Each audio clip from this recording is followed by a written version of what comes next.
The market on Outpost VRX-9 smelled like oil, smoke, and fear. Cages lined the metal floor, each one holding an alien prisoner. Some cried, some begged, some hissed at the passing buyers. But in one corner, there was only silence. She sat with her back against the cold bars, head down. Her skin was pale blue, almost gray, and one of her legs was made of old metal.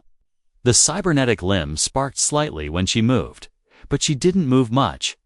Jace, a human trader, walked slowly between the cages. He wasn't looking for a fighter or a servant. He didn't know what he was looking for until he saw her. She was small, maybe 17 in human years. Her long white hair was tangled, her dress torn and dirty. But it wasn't the damage that caught his eye, it was the way she didn't react to anything. Even when the auctioneer shouted right beside her cage, she didn't flinch. "What's this one?" Jace asked, pointing. The auctioneer laughed. "That? A failed slave from the Zavalan Empire, legs half dead, spirits fully broken. No use for anything, except maybe target practice." Jace didn't answer. He just stared. The girl raised her eyes slowly, and for a second, he saw something deep. Not fear, not anger, just emptiness, like she had already died inside. "I'll take her," Jace said quietly. The auctioneer blinked, then laughed again. "You serious? You want the broken one?" Jace nodded once, pulled out his ID chip, and paid the full price. Everyone around chuckled as the gate opened. The girl didn't move. Not until Jace walked into the cage and held out his hand. "You don't have to stay here anymore," he said softly. Her eyes narrowed slightly, confused. No threats, no chains, just words. She took his hand slowly, as if touching something from a dream outside.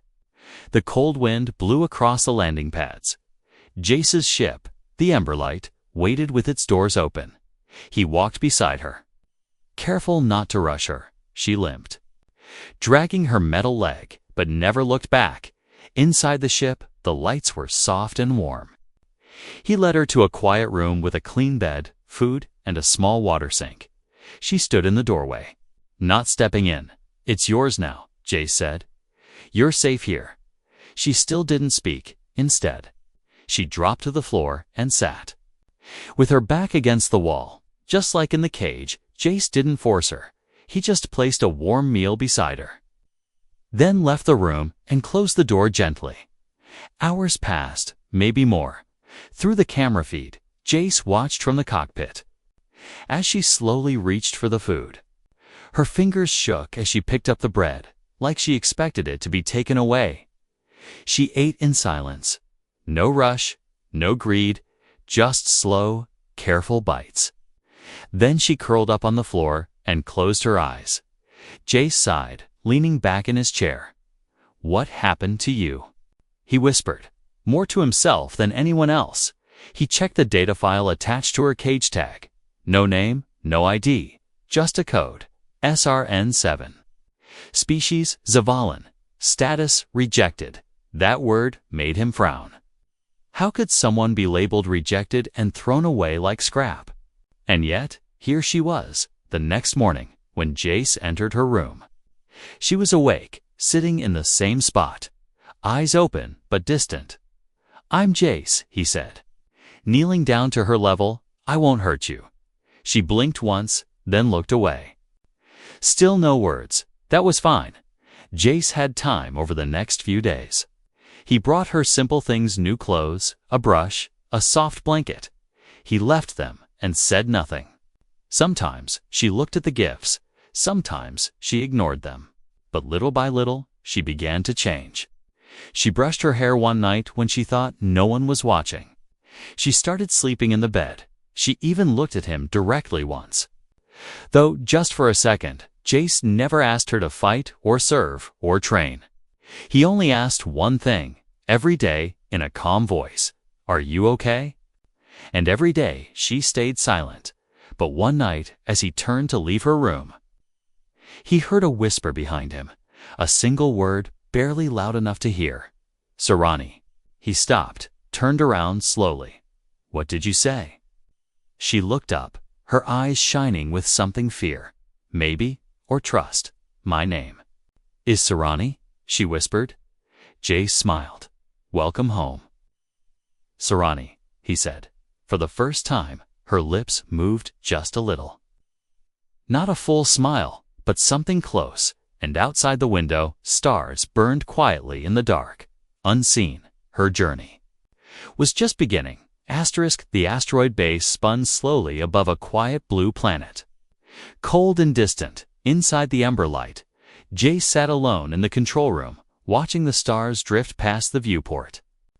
Behind him, the hallway remained silent, and in the small room down the corridor, the alien girl Sarani hadn't left her space in 3 days. She didn't ask questions, didn't explore. She simply sat, breathing slow, as if every movement might hurt her. The food Jace left would always disappear. Though, and that was enough for now, Jace wasn't used to silence like this. Most beings he trained were loud, stubborn, or angry. But Sarani was like a ghost one with eyes that carried too many memories. On the 4th morning, the Emberlight docked at the training outpost. A quiet bell echoed through the ship. A signal that meant arrival. Jace stepped to Sarani's room and knocked twice. Gently. No answer. Still. He opened the door slowly and spoke without stepping inside. "We're here," he said softly.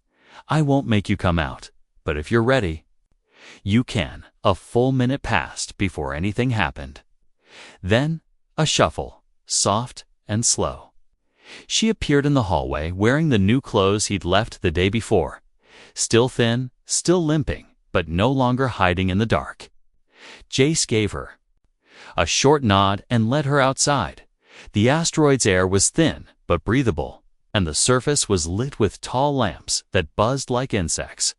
Other beings moved across the landing pad's strong bodies. Sharp armor, all in training. Sarani followed behind Jace, steps quiet. Eyes scanning everything but never showing emotion. Some trainees noticed her right away. Whispers started, low and mocking. "Is that one his assistant? Looks broken. She gonna fight with a fake leg?" Jace ignored them, but Sarani heard every word. Still, she didn't stop walking. Inside the training dome, Jace showed her a clean space with padded walls, practice weapons, and holosimulation pods. He didn't hand her a weapon, didn't give her orders. Instead, he pointed to the breathing corner where fighters practiced focus. "Start here," he said. "Just breathe with me." She didn't answer, but watched him lower himself to the mat. Legs crossed, hands resting. After a pause, she copied him. Slow and unsure, her mechanical leg clicked as it bent, but she didn't wince. For 10 minutes, they sat in silence. Only the sound of breath filling the space. Then came a loud spark from the corner. One of the combat drones had activated, its metal eyes glowing red. It buzzed through the air and locked onto Jace by mistake, sensing his heartbeat before he could rise. A shadow moved beside him. Sarani stood between Jace and the drone. Her eyes wide but focused. Her left foot slid back slightly, the stance of a Zavalan warrior. The drone struck fast. A blunt weapon swinging forward, she dodged. Barely, and stepped to the side with surprising speed. Another swing came, she blocked it with her metal leg. Sparks flying, the drone adjusted, aiming lower.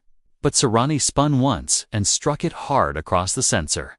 It dropped, twitching. Then powered down. Sarani stood over it, chest rising and falling. Her face still unreadable. Jace didn't speak. He just stood and looked at her carefully. She turned to face him, and for the first time, there was fire in her eyes, not rage, but memory, a spark, buried deep, now beginning to return. The other trainees had gathered at the door, silent. No one laughed now. Sarani swayed on her feet, her legs sparking again, and without a word, she collapsed.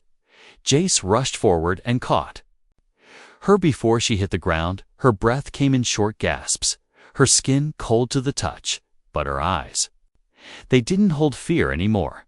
He lifted her gently and carried her back through the hall. No one stopped him. No one dared whisper now. Later that night, Sarani lay in the medical bay of the Emberlight, her leg being repaired by soft blue nanobots. She didn't speak, but she didn't look away when Jace entered. "You moved like a warrior," he said quietly. She blinked once, then slowly turned her head toward him. "My body remembers," she said softly. "But I don't want to remember everything." Jace nodded, not pushing further. "You don't have to." He replied, "Not yet." And with those words, the silence between them finally felt like something new, not empty, but waiting to be filled.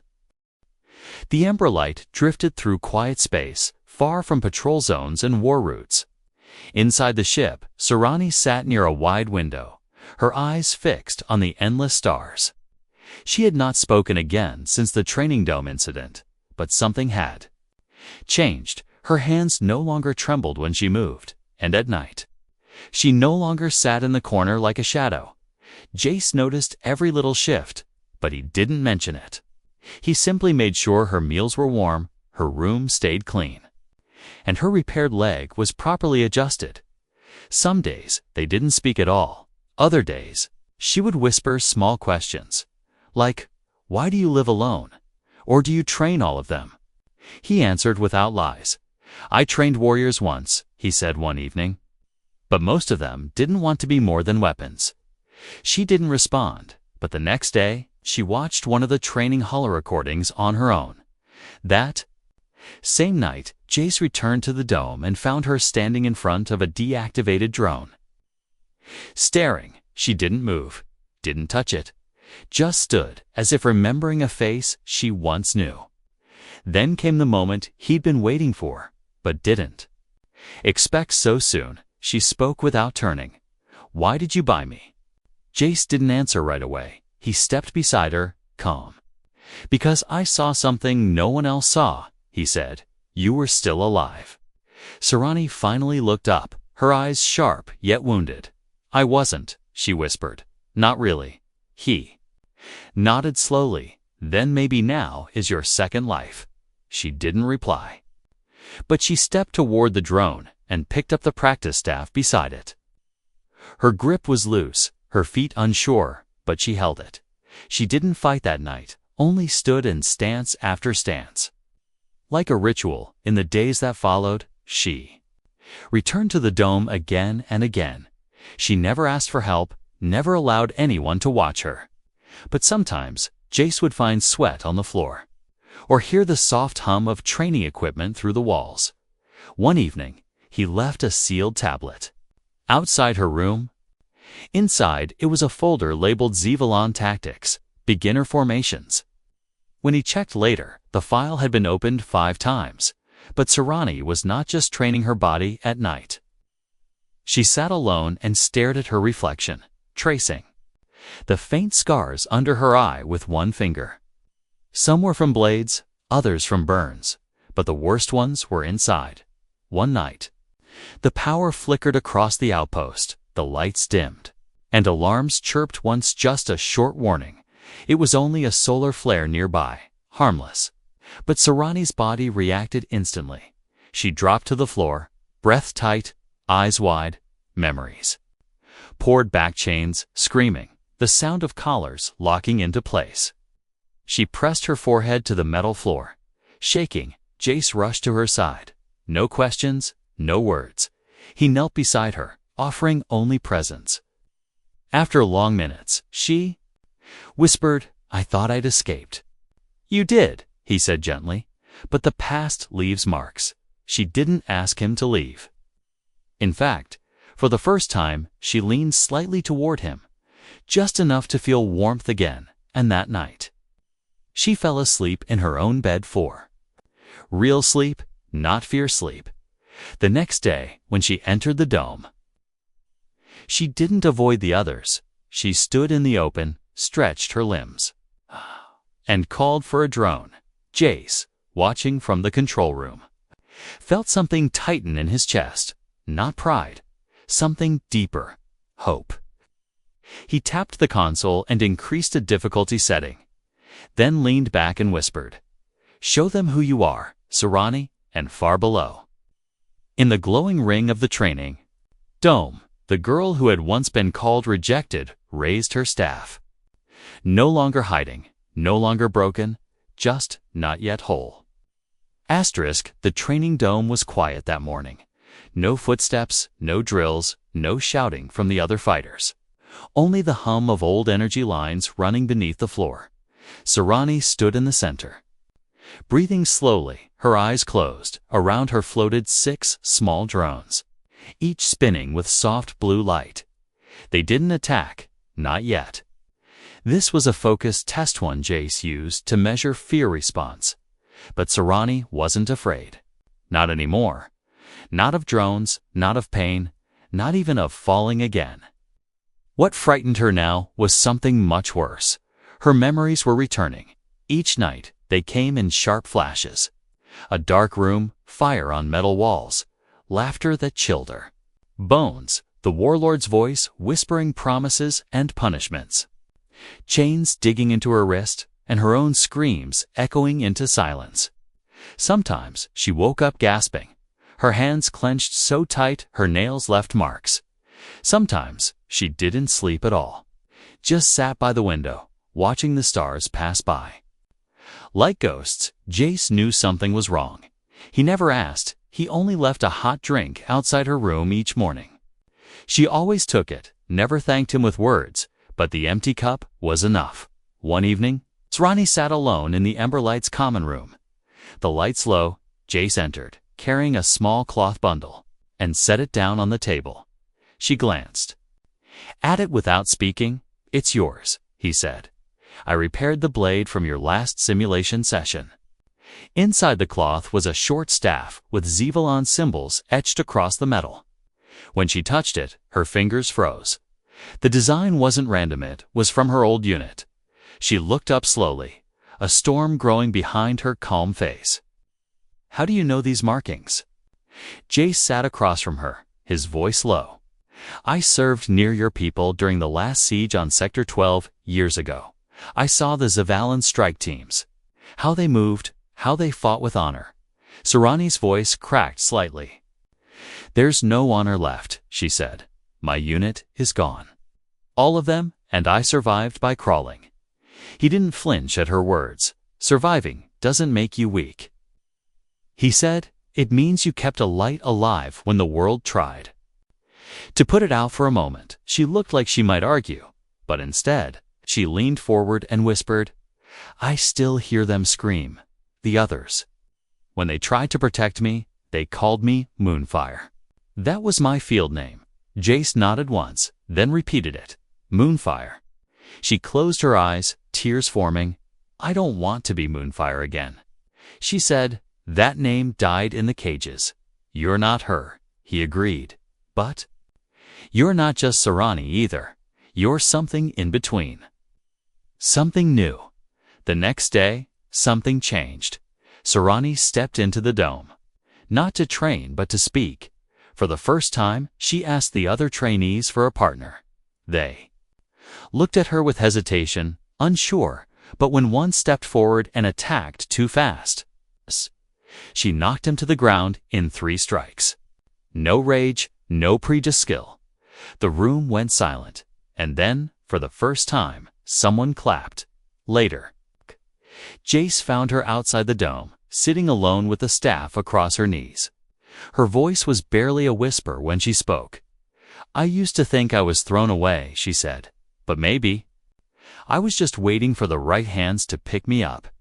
Jace didn't speak. He only sat beside her. In the silence, she had finally filled with strength. But deep in space, far from the ember light, a signal pulsed through dark channels. One word lit up across the warlord's screen.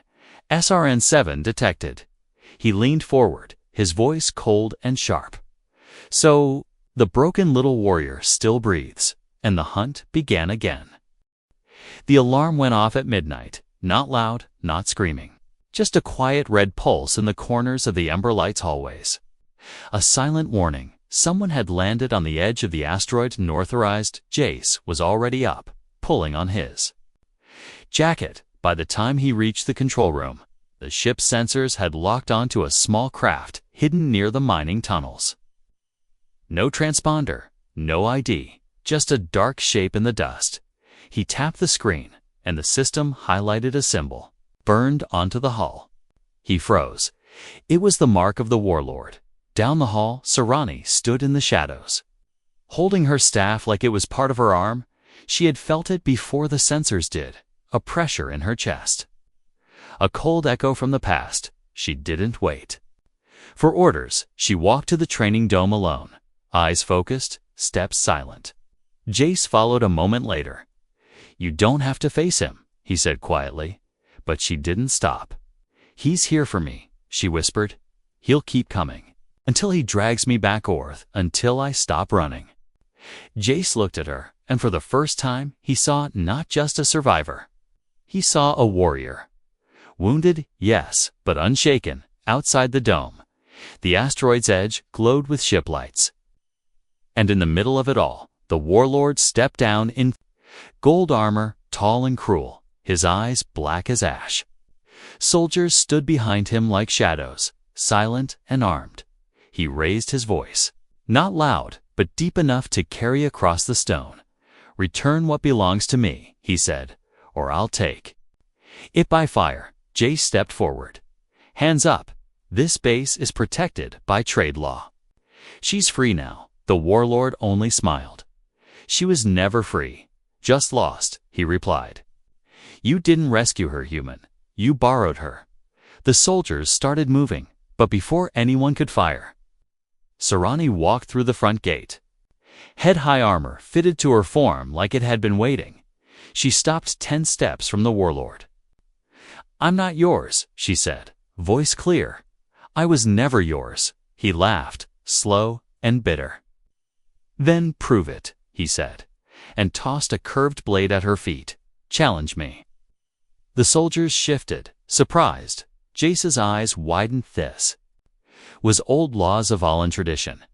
If she accepted, it was a fight to the end. No one could interfere, not even him. Sarani bent down and picked up the blade. It felt heavy, but right. Her old combat reflexes returned like breath after drowning. "I accept," she said, without blinking. The circle was drawn. No weapons but what the warlord had thrown. No rules but survival. The crowd backed away as the two entered the ring. Jace stood at the edge, fists clenched but silent. And then they moved. The warlord was fast, stronger. His strikes brutal and full of rage, but Sarani was sharper. She didn't fight to win. She fought to be free. Each time he swung, she twisted, ducked, countered with her damaged leg, turning her weakness into rhythm. She bled, yes, but so did he. Minutes passed like hours, and finally he grabbed her arm, twisted it, slammed her to the ground. Gasps echoed. Jace stepped forward, heart racing, but Sarani didn't scream. She looked up, blood on her lips, and smiled. Then she struck.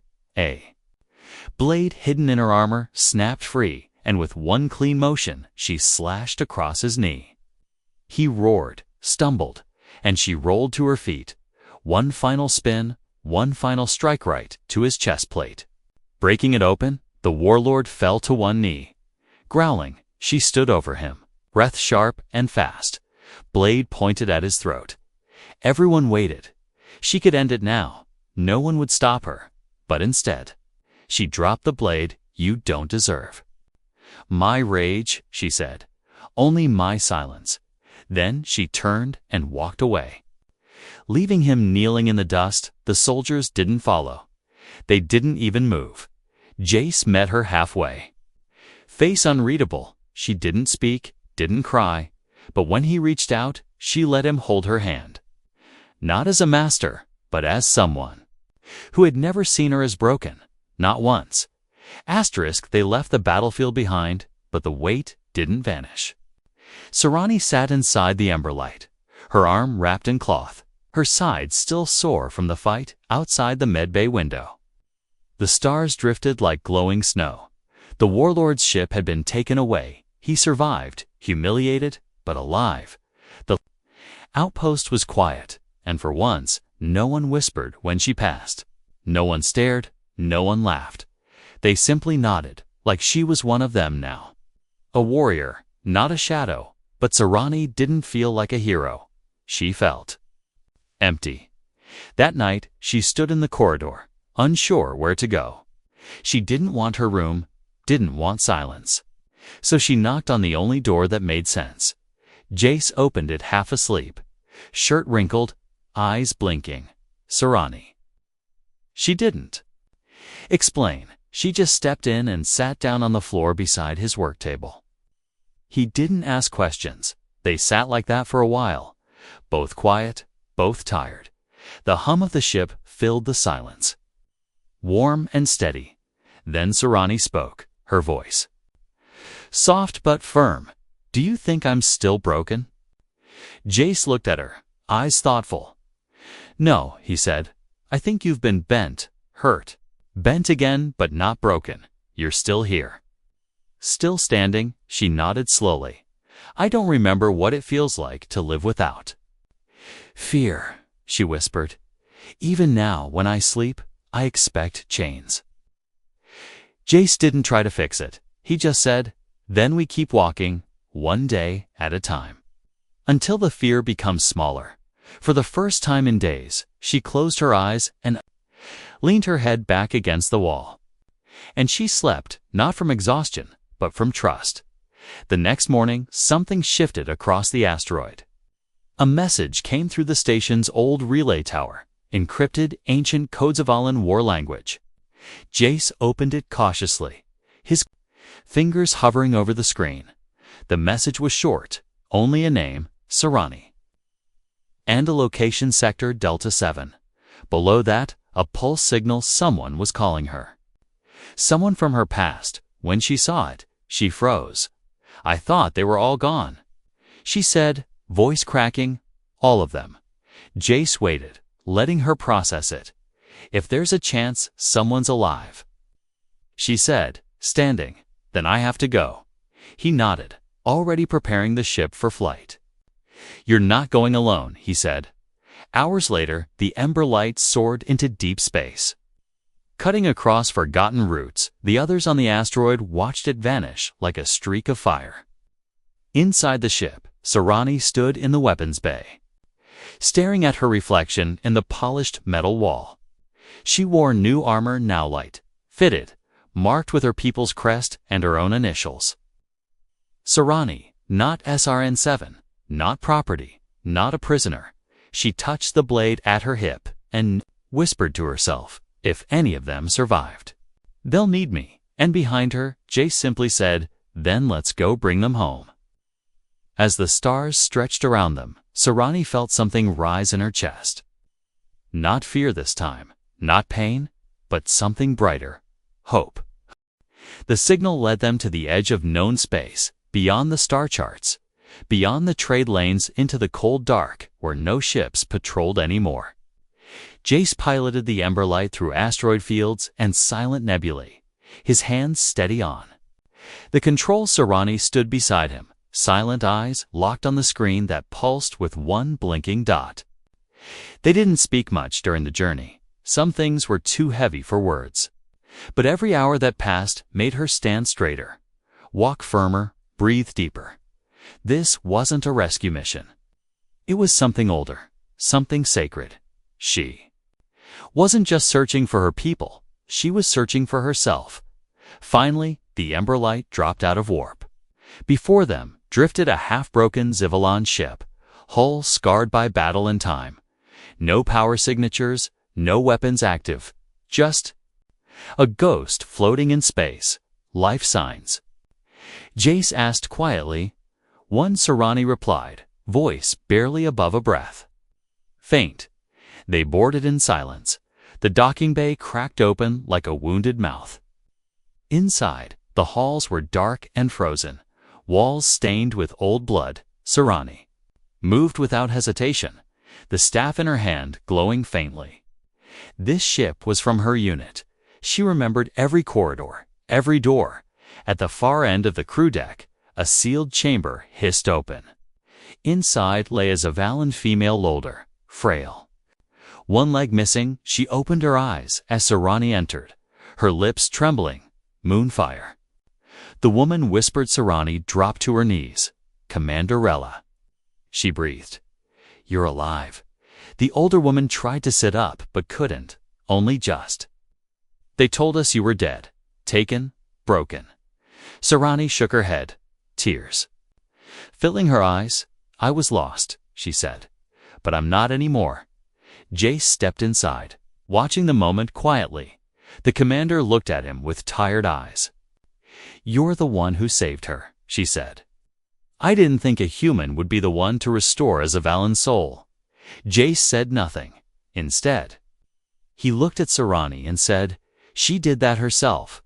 They brought Commander Rella aboard." The Emberlight stabilized her, gave her warmth, water, and light. And as the ship turned back toward known space, Serani stood in the viewing deck, watching stars rise over the curve of the planet below. She didn't wear armor now. Just a simple robe, her hair tied back, her new leg humming softly with every step. Jace joined her, handing her a warm drink. She took it and smiled, not forced, not faint-real. "What now?" he asked. She looked ahead, where the stars formed endless paths. "Now I help others who are left behind," she said, "like someone once helped me, and the pain." He asked gently. "It's still there," she said, "but it doesn't own me anymore." He nodded slowly, proud without needing to say it. "You ever going back to your people?" She turned to him, her voice quiet but strong. "My people are wherever I choose to stand." As the ember light sailed into the deep blue of dawn, a new name echoed quietly across the stars. Not a number, not a property, but a warrior reborn from fire, Serani.